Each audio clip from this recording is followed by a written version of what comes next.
আপনার যখন ভালো সময় থাকবে, তখন আপনার বন্ধুর অভাব হবে না। এই ধরুন আপনার অনেক টাকা আছে, কিন্তু দেখবেন আপনার বন্ধুর অভাব নাই।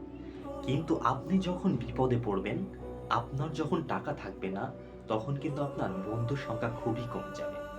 আপনি যদি এটা বিশ্বাস না করেন, তাহলে আপনি একটু নিজে পরীক্ষা করে দেখবেন। আপনার যদি কখনো বিপদ আসে, আপনার যদি কখনো অর্থের সংকট হয়, তাহলে দেখবেন আপনার যে বন্ধুগুলো ছিল, তা তখন কাছে পাবেন না।